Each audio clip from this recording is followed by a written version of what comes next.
WGNO's Kenny Lopez joins us live from the flood wall. Kenny.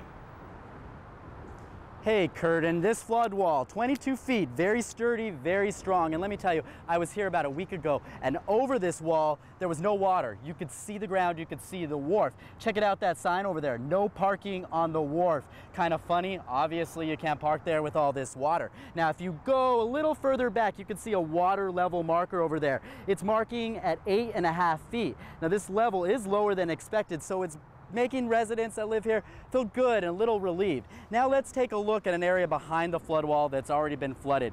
You can see the stop sign down in the water, and you can see the HESCO baskets and sandbags to keep the water out. The floodgates are closed along the 22-foot wall here in Morgan City, and a little bit of water can be seen trickling out, but nothing to be threatened by because it's all going into the street's water drains right now. Currently in the Chafalaya, the water here stands at about 8.5 feet like I showed you just now. We talked to Morgan City Mayor Tim Mott. He says good news. Earlier this week, they were being told water could reach 10.5 feet. Now they've lowered that prediction by a foot to 9.5 feet. And the river cresting is also pushed back. The date was originally supposed to be May 25th. Now it's May 28th. This is all very good news for folks living here in Morgan City, like Ryan Wilson. It's definitely a nerve-wracking process, you know, to come out here every day and the water's a little bit higher and a little bit higher and a little bit higher. And, you know, when it does get here, it's not just going to all go away.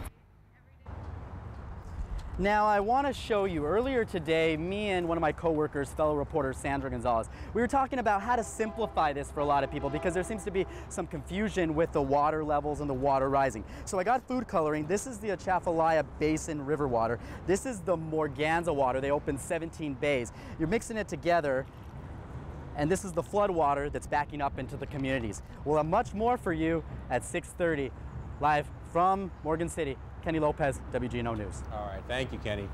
In Terrebonne Parish, workers spent the day putting up barriers of sheet metal along the bridges